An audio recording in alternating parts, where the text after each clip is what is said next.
Hello everyone, आज मैं set के बारे में आपको पूरे का पूरा कंसेप्ट डिफाइन करूंगा आपके सामने कि एनडीए में इसकी इम्पोर्टेंस क्या है, सीडीएस में इसकी इम्पोर्टेंस क्या है और इसके बारे में पढ़ेंगे हम सेट के बारे में। तो अगर मैं एनडीए की बात करता हूं कि एनडीए में इसके जो क्वेश्चन है कितने आते हैं, मैं ये कहूँगा कि 5 से 6 क्वेश्चन इसके एनडीए के अंदर हमेशा आ जाते हैं। मतलब एवरेज हमारे पास देखी जाए तो यही रहती है, 4 क्वेश्चन 5 क्वेश्चन या 6 क्वेश्चन हमारे पास एनडीए के अंदर सेट में से पूछे जाते हैं हमेशा। ओके, तो चलिए स्टार्ट करते हैं आज की बात को कि सेट के बारे में हम क्या क्या पढ़ेंगे और सेट को डिफाइन कैसे करेंगे कि सेट होता क्या एक्चुअली। ठीक है, सेट की अगर मैं बात करूं तो सेट में मैंने लिखा हुआ कि well defined and distinguished collection of object is called a set. तो यहाँ पे कुछ वर्ड आपको डिफाइन कर रहे हैं कि वेल डिफाइंड क्या होता है, डिस्टिंग्विश्ड क्या होता है। तो इसके बारे में मैं आपको डिफाइन करता हूँ कि सेट कब कब कैसे कैसे बन सकता है एक्चुअली, है ना। तो अगर मैं बात करूं वेल डिफाइन की, वेल डिफाइन का मतलब ये होता है, अगर मैं सीधी सी सिंपल सी एक लैंग्वेज में बात करता हूं आपसे, तो मैं अगर ये कहता हूं कि अगर मेरे पास किसी भी क्वेश्चन का आंसर, अगर मैं मान लो आपसे कोई क्वेश्चन पूछता हूं, मैंने आपसे कोई क्वेश्चन पूछा, मैंने कहा कि नेचुरल नंबर बताओ बच्चों कि क्या होते हैं नेचुरल नंबर, तो आप मुझे सीधा से एक जवाब देंगे कि सर 1 से स्टार्ट होते हैं, 1 2 3 4 5 ये स्टार्ट होते हैं। मतलब सबका आंसर, सभी बच्चों का आंसर, सारे के सारे स्टूडेंट का आंसर एक ही होगा। तो जिस भी क्वेश्चन का आंसर सबका एक जैसा होगा, उस क्वेश्चन का मैं सेट बना सकता हूँ। मान लेता हूँ कि मैं बात करता हूँ कि क्लास 10th के अंदर आपके पास कितने सब्जेक्ट हैं, कौन कौन से सब्जेक्ट अगर आपसे पूछता हूँ मैं, तो सबके कॉमन आंसर आएंगे। लेकिन अगर मैं उसी बात को दूसरे वे में ये बोल देता हूँ कि आपके पास आपका फेवरेट सब्जेक्ट कौन कौन सा होगा, आप ये मुझे बताइए, तो सारे स्टूडेंट, सारे बच्चों के आंसर क्या आएंगे, अलग अलग आएंगे। जैसे कोई मैथ बोलेगा, कोई आपका हिंदी बोलेगा, कोई इंग्लिश बोलेगा, कोई ऐसी चीज़, तो उसका सेट नहीं बन सकता है। सेट मतलब वेल डिफाइंड, जिसको हम डिफाइन कर सकते हैं। अब डिफाइन किसको कर सकते हैं, जो यूनिवर्सल होगा, मतलब जो सबके लिए एक जैसा होगा, उसी को हम डिफाइन कर सकते हैं। नहीं तो अलग अलग व्यू होंगे, अलग अलग आंसर होंगे, तो उसको हम डिफाइन कर ही नहीं सकते। उसके बाद बात करते हैं सेकंड की, डिस्टिंग्विश क्या होता है। डिस्टिंग्विश मतलब डिफरेंट एलिमेंट, मतलब एक सेट के अंदर जितने भी एलिमेंट मैं लिखूंगा वो सारे के सारे क्या होंगे, डिफरेंट एलिमेंट होंगे, वो सेम एलिमेंट नहीं होंगे। मतलब ये कहता हूं कि अगर मैं एक सेट को लेता हूं, यहाँ पे मैंने लिखा APPLE, तो इसके अंदर मैं 5 अल्फ़ाबेट को लिखने के लिए लिख रहा हूं, तो APPLE ऐसा कुछ लिखा, तो इसके अंदर जो P है ना वो 2 बार आ गया। इसका मतलब ये 2 बार नहीं आएगा, डिस्टिंग्विश मतलब डिफरेंट रहेगा पूरा, है ना। तो ये पूरा का पूरा क्या रहेगा, डिफरेंट रहेगा। चलिए, ये हमारे पास क्या है, सेट की डेफिनेशन है कि well defined and distinguished collection of object is called a set, है ना। उसके बाद बात करते हैं आगे नेक्स्ट हम कि अगर जनरली हम फॉर्म की बात करें, we represent a set with capital letter. Capital letter का मतलब है कि कोई ए सेट होगा तो हम ऐसे रिप्रेजेंट करेंगे, कोई बी सेट होगा ऐसे रिप्रेजेंट करेंगे, सी डी कोई भी सेट होगा तो कैपिटल अल्फाबेट से हम रिप्रेजेंट करते हैं उसको, ना कि स्मॉल से। कभी भी आप सेट को ऐसा लिखा हुआ नहीं देखेंगे कि हम ऐसे 1 2 3, मान लो एक सेट है मेरे पास 1 से लेके 5 डिजिट तक, है ना, तो ये ए नहीं आएगा। मतलब इसका मैं हमेशा क्या लिखूंगा, कैपिटल लेटर के अंदर मैं इसको रिप्रेजेंटेशन दूंगा, तो ये मेरा जनरल फॉर्म होगा। इसके बाद all element of a set will be written in braces. Braces मतलब करली ब्रेसेस, जैसे कि मैं लिख भी रहा हूं हर बार कि करली ब्रेसेस के अंदर सारे के सारे एलिमेंट को लिखा जाएगा। तो अगर बात आती है अल्फाबेट की, तो इसके अंदर जो एलिमेंट लिखे जाएंगे वो स्मॉल लिखे जाते हैं, भाई ये भी याद रखेंगे आप। AEIOU कुछ ऐसा अगर मैं लिखना चाहूँ कि वाउल्स का एक सेट बनाओ मेरे पास, तो आप क्या लिखेंगे, AEIO, मतलब ये स्मॉल अल्फाबेट के अंदर होंगे, ना कि कैपिटल लेटर के अंदर होंगे भाई। ठीक है, डन। ओके, उसके बाद आगे बात करते हैं कि सेट को रिप्रेजेंट कैसे करते हैं भाई। सेट को रिप्रेजेंट करने के हमारे पास 2 फॉर्मेशन होती हैं। सबसे पहली फॉर्मेशन होती है भैया क्या, रोस्टर फॉर्म। सेकंड क्या होती है, सेट बिल्डर फॉर्म होती है आपके पास। अब रोस्टर फॉर्म क्या है, सेट बिल्डर फॉर्म क्या है, इसको मैं डिफाइन कर देता हूँ कि रोस्टर फॉर्म क्या होती है मेरे पास। रोस्टर फॉर्म एक ऐसी फॉर्म होती है, जैसे ही आपको मैंने कोई क्वेश्चन पूछा तो आप मुझे क्या देंगे, उसका जवाब डायरेक्टली उसी लैंग्वेज में दे देंगे। मतलब अगर मैंने आपसे क्वेश्चन पूछ रहा हूँ कि मुझे सेट बताओ नेचुरल नंबर का 1 to 10 का एक सेट बताओ कि 1 से लेके 10 तक मेरे पास जितने भी नेचुरल नंबर होते हैं उनका एक सेट बनाओ, तो आप मुझे क्या बताओगे, आप कहोगे कि सर 1 2 3 4 5 6 7 8, 9 और 10 आपने ऐसा कुछ लिख दिया, तो ये क्या है कि आपकी रोस्टर फॉर्म है ना, डायरेक्टली रोस्टर फॉर्म। मैंने कहा कि 1 से लेके 5 तक नेचुरल नंबर है, उनके स्क्वायर को लिख के बताइए, उनका सेट बनाइए, तो आप उसको भी इसलिए बना सकते हैं ना।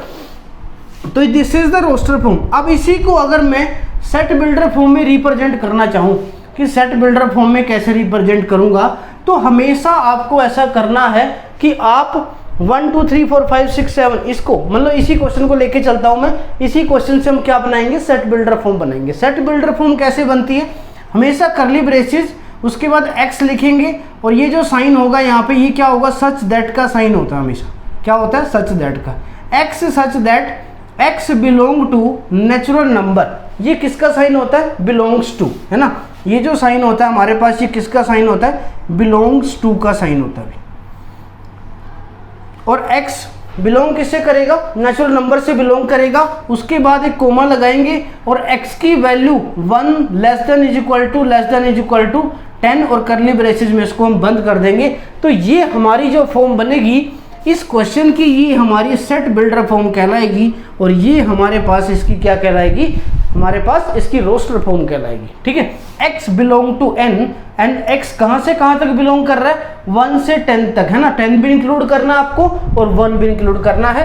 तो हमेशा आप ऐसा लिखेंगे, x such that x belongs to n, उसके बाद x की वैल्यू कहाँ लाई करती है, तो ये वाली वैल्यू हम जब लिखेंगे तो ये हमारी कौन सी फॉर्म बनती है भाई, ये हमारी बनती है सेट बिल्डर फॉर्म, है ना। होप सो कि आप समझ पाए होंगे इसको कि किस प्रकार से हम रिप्रेजेंट करते हैं हमारे सेट को रोस्टर और सेट बिल्डर फॉर्म के अंदर। उसके बाद बात करते हैं टाइप ऑफ सेट की, कि टाइप ऑफ सेट है क्या मेरे पास। सबसे पहली जो टाइप मैंने लिखी है वो है मेरे पास नल सेट। नल सेट का मतलब बेटा ये होता है कि नल सेट में आपका, अगर मैं कोई क्वेश्चन पूछूं को कोई भी एलिमेंट ना आए, तो मैंने आपको एक चीज बोली कि कोई ऐसा नंबर बताओ मेरे पास कि जिसका स्क्वायर करने के बाद मुझे नेगेटिव आंसर मिल जाए, है ना। कोई ऐसा रियल नंबर बताओ मुझे कि जिसका स्क्वायर करूं मैं कि मुझे नेगेटिव आंसर मिल जाए, तो कोई ऐसा मेरे पास क्या है, नहीं है ना। या फिर मैं ये कह दूं 1 to 0 के बीच में मुझे एक नेचुरल नंबर बताओ, तो 1 to 0 के बीच में, 0 to 1 के बीच में एक नेचुरल नंबर बताओ, तो वो भी पॉसिबल नहीं है। तो इसका मतलब वो हमारा क्या बनता है, नल सेट बनता है। नल सेट को हमेशा रिप्रेजेंट किया जाता है खाली वाली बिल्कुल एम्प्टी ब्रेसेस के साथ, और इसको हम एम्प्टी सेट भी कहते हैं, नल सेट भी कहते हैं, एम्प्टी सेट भी कहते हैं, वॉइड सेट भी कहते हैं। उसके बाद सिंगलटन, नाम से पता चल रहा है कि एक सिंगल एलिमेंट आएगा इसके अंदर। मैंने कहा एक सेट बनाओ कि स्मॉलेस्ट, मैंने कहा इवन प्राइम नंबर का एक सेट बनाओ, इवन प्राइम नंबर का एक सेट बनाया जाए। तो आपको पता है कि प्राइम नंबर में सिर्फ एक ही ऐसा नंबर होता है जो इवन होता है, which is equal to what, 2, तो 2। तो इसका मतलब ये सेट क्या बनेगा मेरा, सिंगलटन सेट बनेगा। उसके बाद अगर थर्ड की मैं बात करता हूँ, it is a finite set. Finite set मतलब जिस सेट के अंदर मैं एलिमेंट को नोट कर सकता हूँ, काउंट कर सकता हूँ, तो वो मेरे पास क्या है, फाइनाइट सेट कहलाएगा। डन।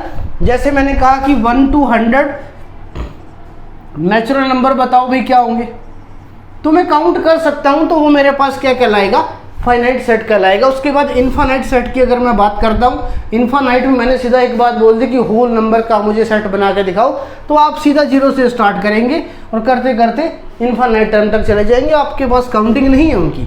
तो इसका मतलब इनफाइनाइट सेट हमारे पास वो होता है। डन।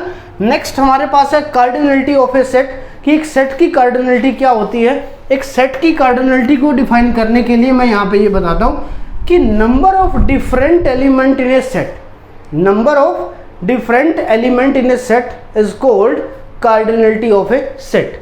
जैसे मैंने आपको एक WOLF ये लिख दिया मैंने, है ना भाई, एक सेट के अंदर, तो मैं इसकी कार्डिनलिटी आपसे पूछता हूँ, तो आप मुझे बताओगे कि सर इसके अंदर 4 एलिमेंट है, तो इसकी कार्डिनलिटी n ऑफ a बोल दूंगा मैं कि क्या होगी, मेरे पास 4 हो जाएगी, है ना।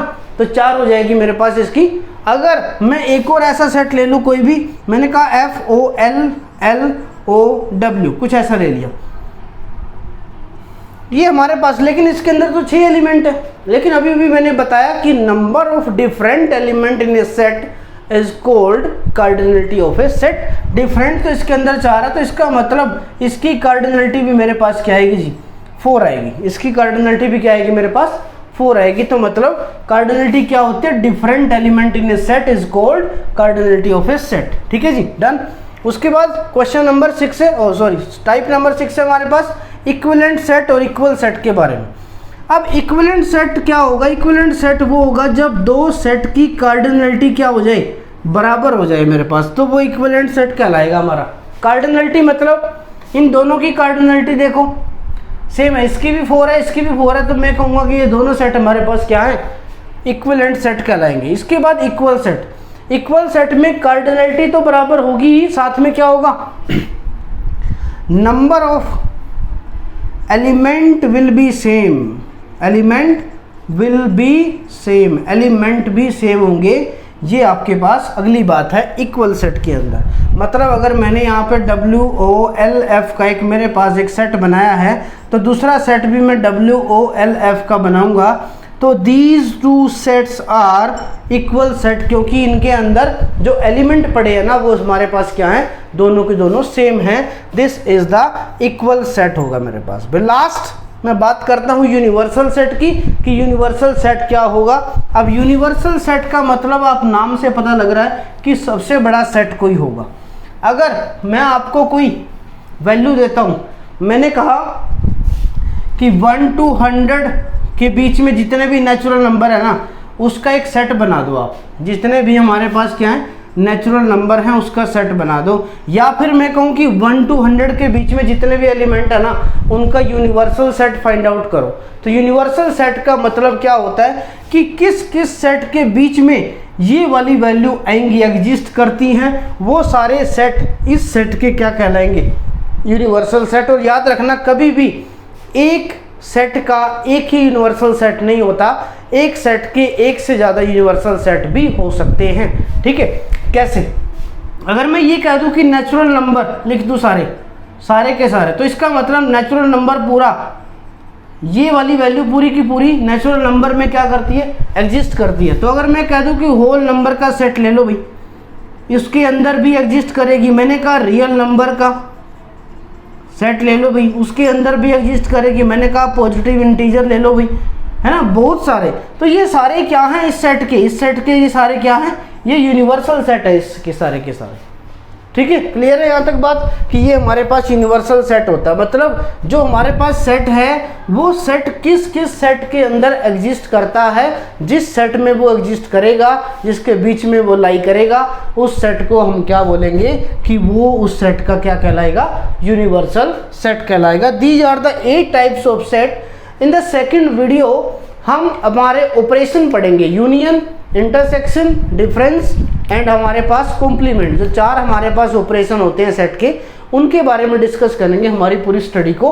तो आज के लिए इस वीडियो में इतना ही, नेक्स्ट वीडियो में मिलते हैं, तब तक के लिए thanks to all of you and all the best to all of you.